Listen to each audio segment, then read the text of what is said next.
فين الحكمة لما أحمد يصلي ويقرب من ربنا ويذاكر ويجتهد في عمله فيفتقر ويبتلى، وعمر ما يصليش وممكن ما بيجتهدش اجتهاد أحمد في مذاكرته أو عمله وينجح نجاحا باهرا؟ فين الحكمة من كده؟ مش ليه كده. كعادتي لما أجي أبدأ فيديو زي كده بحتاج أقدم ببعض المقدمات وبعدين أدخل في الموضوع. المقدمات دي يعني زي القواعد، والحكم دي بتكون مباشرة، يعني معنى معين مقصود مباشر من آية أو حديث أو حكمة. والمواضيع دي يا باشمهندسين حساسة، يعني أنا ما أقدرش أدخل فيها مباشرة. يعني ما أقدرش أقول أحمد بيبتلى عشان هو عنده ذنوب فربنا بيعاقبه عليها مثلا، يعني أو ربنا بيرفع درجته. أنا ما أقدرش أدخل في الموضوع بالطريقة المباشرة دي.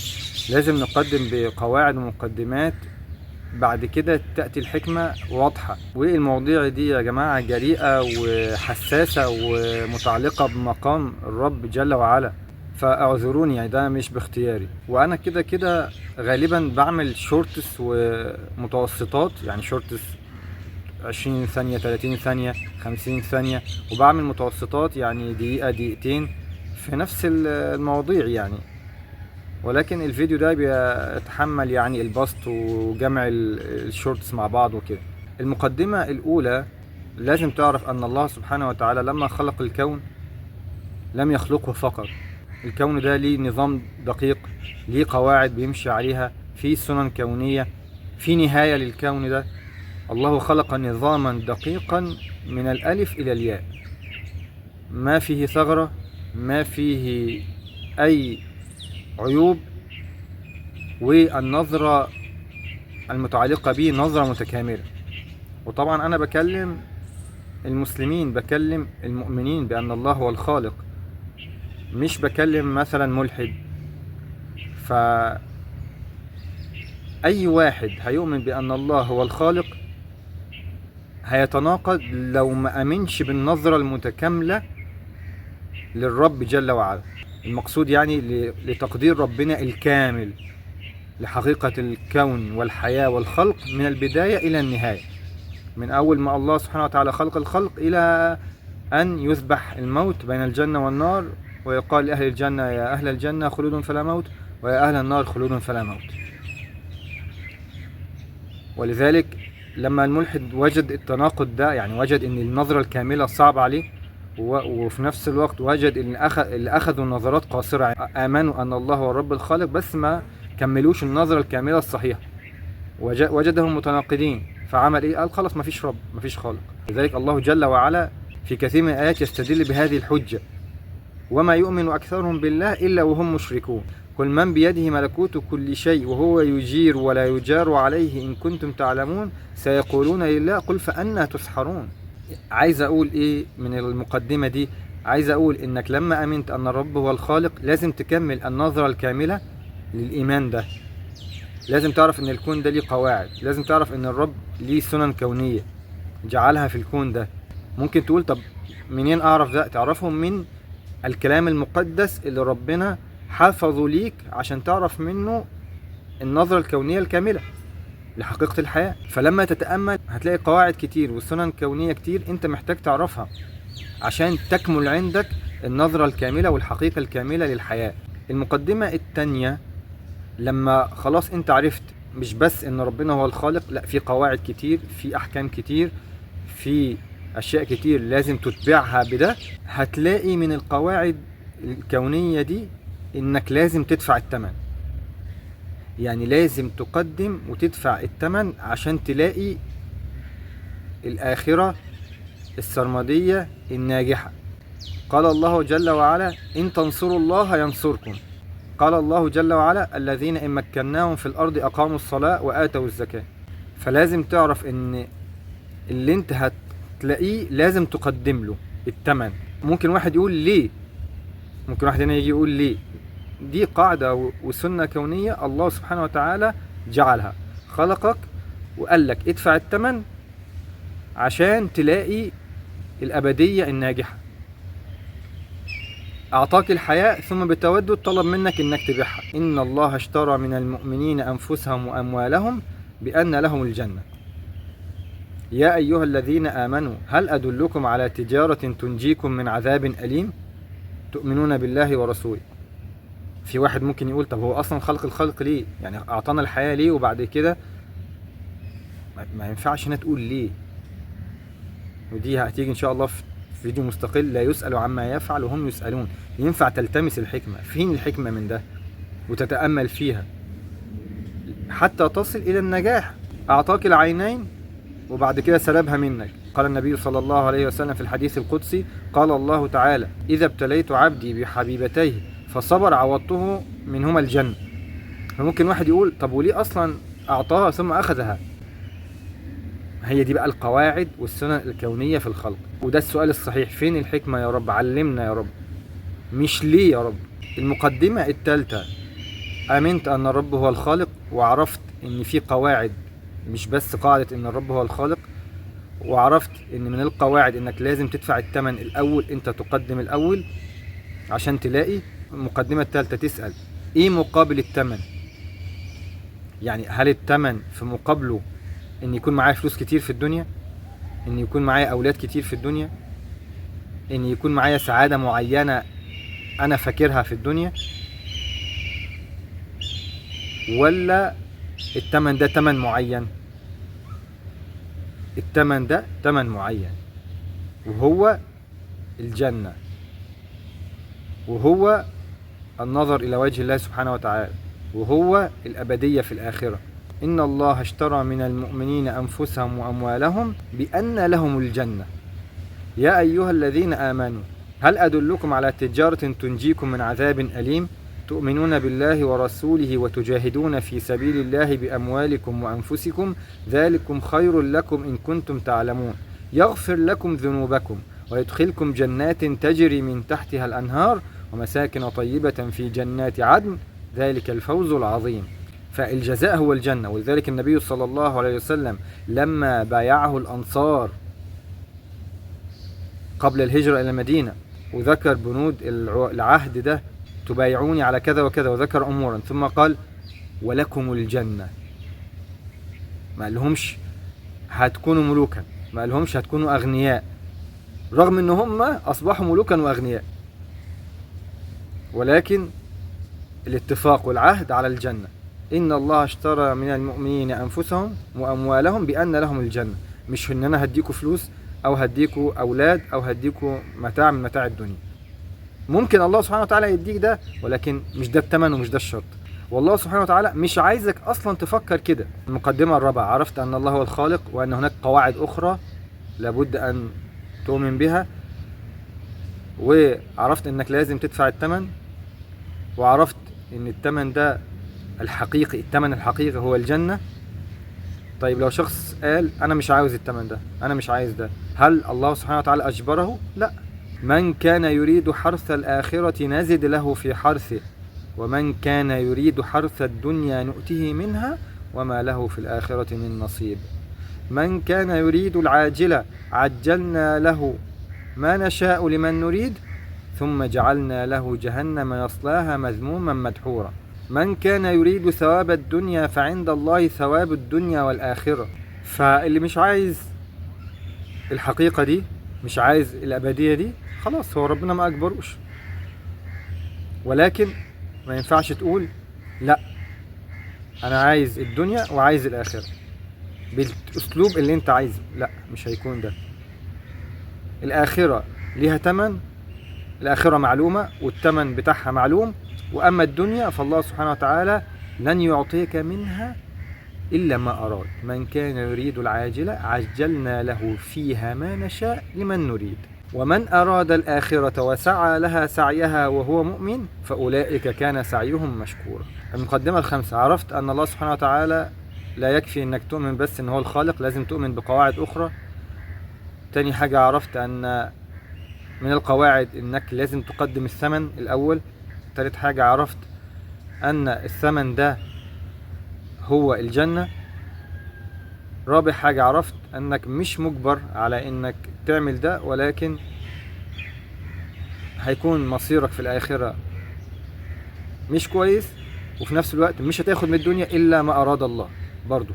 وبعدين لو عرفت كل ده هنا نقدر نتكلم هو ايه النجاح اصلا. يعني لما قلنا وعمر ما صلاش وممكن ما اجتهدش زي اجتهاد احمد في الدنيا ونجح نجاحا باهرا، هو ايه النجاح؟ واحمد صلى وتقرب الى الله واجتهد في الدنيا في عمله ومذاكرته وابتلي وافتقر. يعني معنى كده ان ممكن يكون في خلل، انت اصلا مش فاهم ايه النجاح اصلا. انا هديك امثله للنبي صلى الله عليه وسلم وليوسف عليه السلام ولموسى عليه السلام هيبان منها شيء من معنى النجاح، وده معنى كبير يعني. والمباحث دي يا باشمهندسين هائله لا تنتهي، يعني عميقه وهائله وممتعه وبتقربك الى الرب عز وجل. النبي صلى الله عليه وسلم عاش 40 سنة قبل ما يأتيه الوحي. في 40 سنة دي كان الصادق الأمين، كان تزوج خديجة، عنده أولاد، يعني في الظاهر عايش حياة كريمة. بعد ما نزل الوحي، أول ما نزل الوحي وذهبت به خديجة رضي الله عنها إلى ورقة ابن نوفل، بعد ما حكى لي اللي حصل لي في غار حراء، قال: يا ليتني أكون حيا حين يخرجك قومك. قال: أو مخرجيهم؟ ما من نبي أوتي بما أوتيت إلا عودي أو أوذي. فهنا هيبدأ إيه؟ هيبدأ حياة النبي صلى الله عليه وسلم تنقلب إلى محن وابتلاءات. وطبعا ما حصل النبي صلى الله عليه وسلم من الابتلاءات كان شديدا، وظل النبي صلى الله عليه وسلم 23 سنة في المحن دي والابتلاءات دي حتى توفاه الله سبحانه وتعالى. فهل ما حصل لي من الابتلاء خصوصا في بداية الدعوة هل ده فشل؟ ممكن واحد يقول كان مرتاح، كان عايش حياة كريمة، واحد ساذج أحمق غبي. شوف أنا بكلمك دلوقتي وفي 2 مليار مسلم، في 2 مليار إنسان عارفين حقيقة الهدى، وبين أيديهم كتاب مقدس تكلم به الرب وسنة عن النبي صلى الله عليه وسلم فيها الهدى. النبي صلى الله عليه وسلم اللي شرد وأبعد وابتلي، تخيل النبي صلى الله عليه وسلم قبل 40 كيف كان، وقبل وفاته كيف كان، ماذا كان يرجو قبل 40 وماذا كان يرجو عند وفاته، وكيف حالنا الآن. وإزاي أنا بكلمك دلوقتي إلا لو النبي صلى الله عليه وسلم عاش المحنة دي. ممكن تقول طب وليه أصلا المحنة؟ ده باب تاني، ليه الحق لازم يمتحن قبل أن ينتصر؟ دي قاعدة برضو من القواعد الكونية، بس مش المقصود الكلام فيها دلوقتي. المقصود إن النجاح، هل الكرب اللي عاش فيه النبي صلى الله عليه وسلم 23 سنة والابتلاءات هل ده فشل؟ ولا صار خير خلق الله؟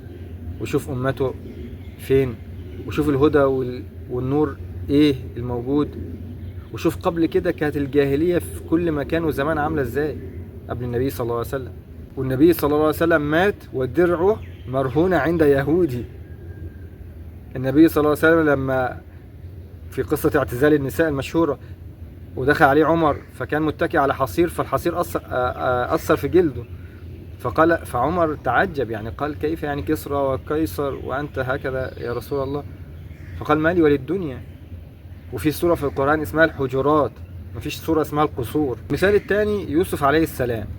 تخيل يوسف عليه السلام غلام يرمى في بئر وكانوا هيقتلوه كمان، وبعد كده يعني كان في نيتهم القتل، وبعد كده يؤخذ من البئر يذهب به إلى مصر بعيدا عن أبيه ويعيش سنوات، وبعد كده يبتلى بمحنة النساء المشهورة، وبعد كده يدخل السجن سنوات. يا جماعة قصة يوسف وابتلاءه دي شديدة، يعني ظل في المعاني دي أكثر من 20 سنة. تخيل انت نفسك كده غلام تؤخذ وتبعد وتربى في مكان ثم تدخل السجن سنوات. فهل ده كان فشل؟ كل السنين الابتلاء دي كانت فشل؟ ولا كان بعد كده يوسف عليه السلام النبي الكريم اللي على خزائن الأرض، اللي بيدعو إلى توحيد الله وكمان ممكن في الأرض؟ ولذلك قال الله عز وجل في قصته بعد ما رموه في البئر وأخذه عزيز مصر: والله غالب على أمره ولكن أكثر الناس لا يعلمون. وهل يوسف عليه السلام في آخر القصة لما رفع أبويه على العرش وخروا له سجدا، هل ذكر أي شيء من الابتلاءات دي ولا ذكر فقط نعمة الله عليه؟ يا جماعة القصص دي عشان إحنا نقتدي بيها، مش عشان نقول لا دول الأنبياء. ولذلك الله سبحانه وتعالى بعد ما ذكر عددا من الأنبياء في سورة الأنبياء قال وذكر إن جاءه ليهم، ذكر السبب من ده: إنهم كانوا يسارعون في الخيرات ويدعوننا رغبا ورهبا وكانوا لنا خاشعين. وفي قصة يونس عليه السلام قال وكذلك ننجي المؤمنين. وفي قصة لوط عليه السلام قال كذلك نجزي من شكر، عشان الله سبحانه وتعالى يعلم إن في سفهاء هيجوا يقولوا دول الأنبياء. المثال الثالث موسى عليه السلام. موسى تربى في بيت فرعون، وده من تجهيز الله سبحانه وتعالى للمجرم الخطط ليهلكه على نار هادية.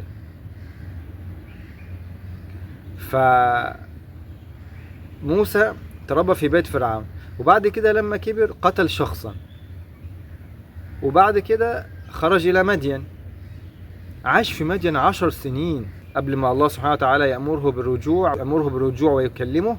وبعد كده تبدأ المحن ويبدأ الابتلاء اللي كان فيه بعد كده هلاك فرعون. فهل موسى لما قتل شخصا وفر وعاش 10 سنين بعيدا عن قومه، هل ده كان فشل؟ ولا كان تحضير الله سبحانه وتعالى وتجهيزه ليك عشان النجاح الباهر الحقيقي لو انت صبرت ودفعت الثمن؟ والمقدمة الخامسة دي تاخدنا للمقدمة السادسة: الزمنية. ما تبصش في الابتلاء للزمنية، الزمنية لا تعني عند الله شيئا. يوم القيامة وفي يوم البعث الدنيا بالنسبة لنا هتكون ساعة. ويوم يحشرهم كأن لم يلبثوا إلا ساعة من النهار يتعارفون بينهم قد خسر الذين كذبوا بلقاء الله.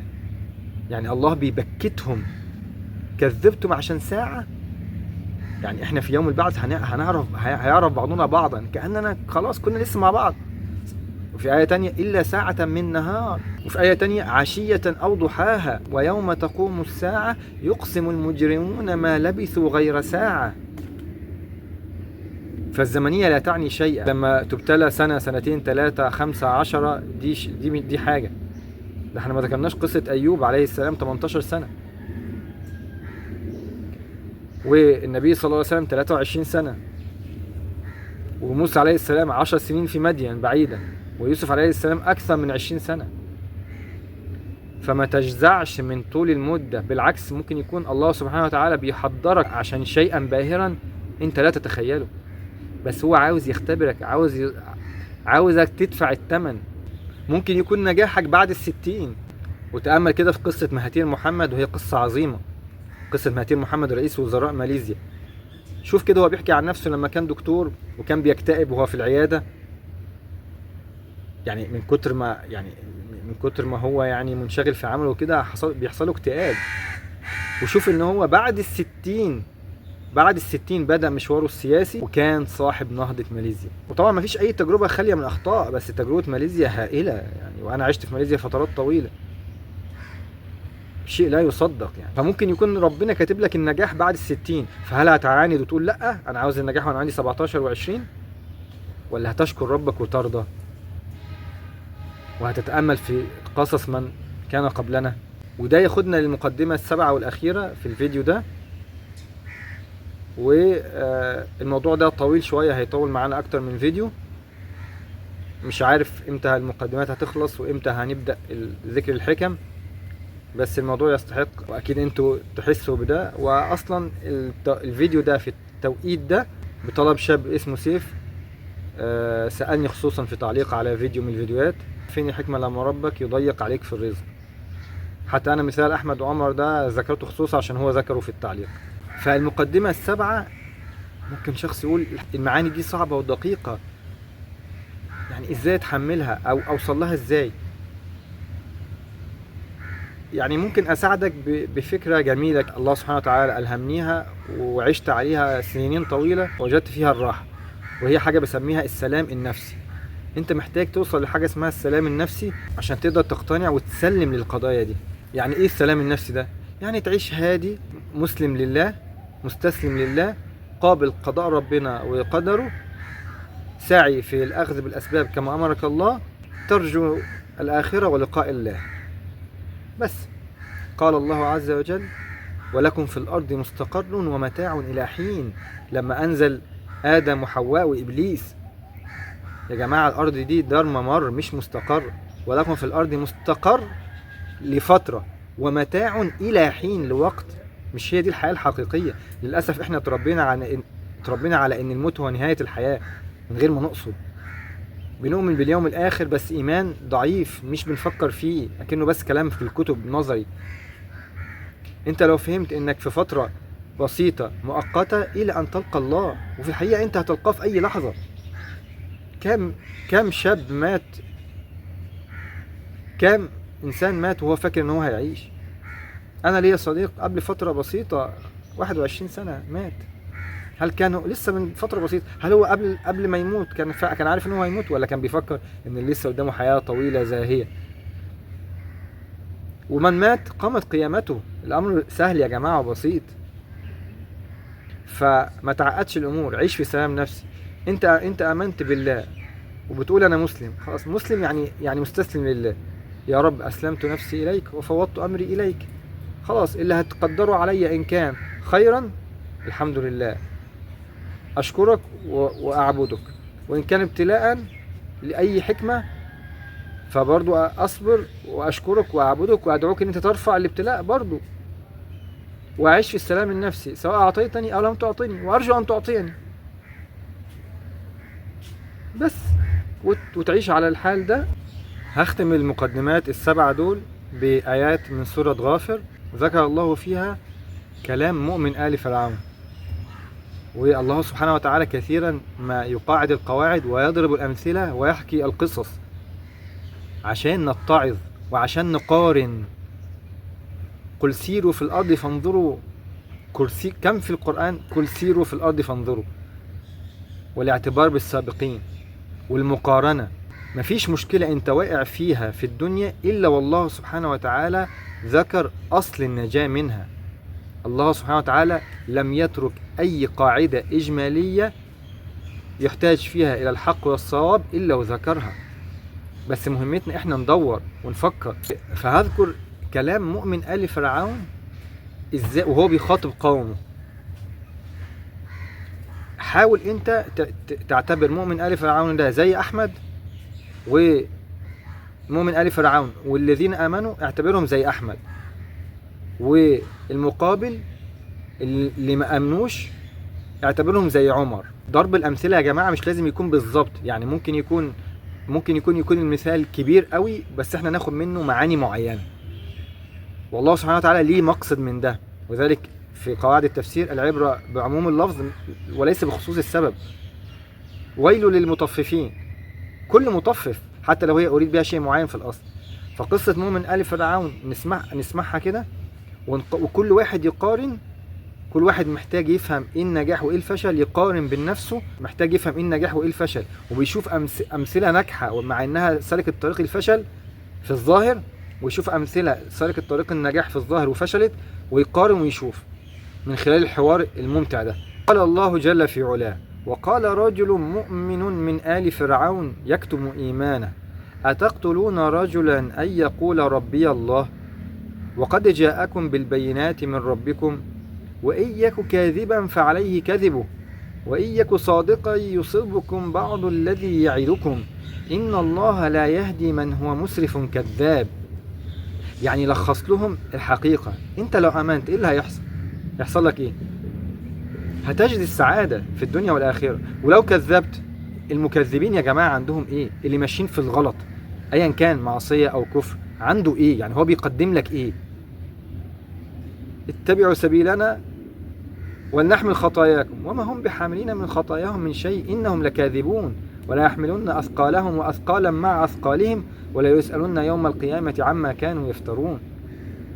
اللي عنده معصية أو كفر بيقدم لك إيه؟ ما عندوش حاجة للأسف. فهو لخص لهم: أنتوا اللي عملتوا هتخسروا إيه؟ أنتوا دلوقتي مكذبين، عندكم إيه؟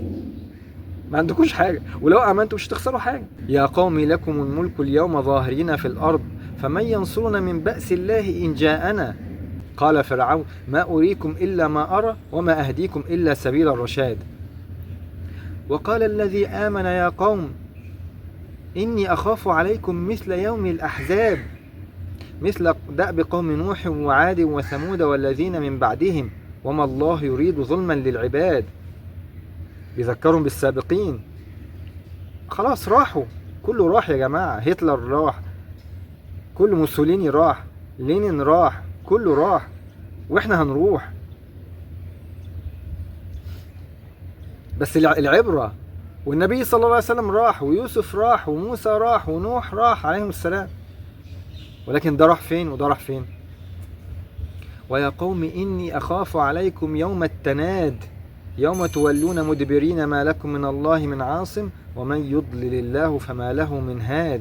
ولقد جاءكم يوسف من قبل بالبينات فما زلتم في شك مما جاءكم به حتى إذا هلك قلتم لن يبعث الله من بعده رسولا كذلك يضل الله من هو مسرف مرتاب. وبعد كده الله سبحانه وتعالى ذكر آيات ثم رجع فقال: وقال الذي آمن يا قوم اتبعوني أهدكم سبيل الرشاد. يا قوم إنما هذه الحياة الدنيا متاع وإن الآخرة هي دار القرار. هي دي الحقيقة. من عمل سيئة فلا يجزى إلا مثلها ومن عمل صالحا من ذكر أو أنثى وهو مؤمن فأولئك يدخلون الجنة يرزقون فيها بغير حساب. ويا قوم ما لي أدعوكم إلى النجاة وتدعونني إلى النار. تدعونني لأكفر بالله وأشرك به ما ليس لي به علم وأنا أدعوكم إلى العزيز الغفار.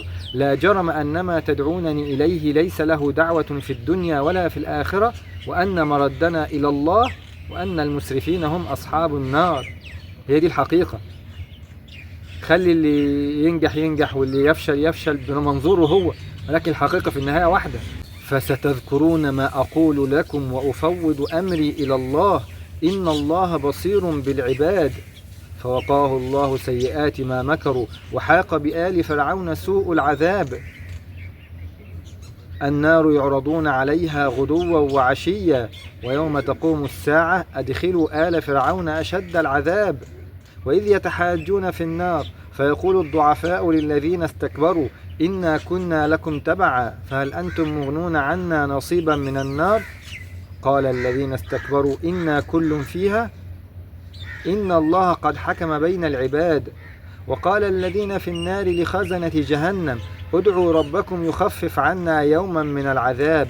قالوا أولم تك تأتيكم رسلكم بالبينات قالوا بلى قالوا فادعوا وما دعاء الكافرين إلا في ضلال إنا لننصر رسلنا والذين آمنوا في الحياة الدنيا ويوم يقوم الأشهاد. يعني المؤمنون منصورون في الدنيا حتى لو كان نبيا شابا وقتل أو امتحن أو ابتلي هو منصور.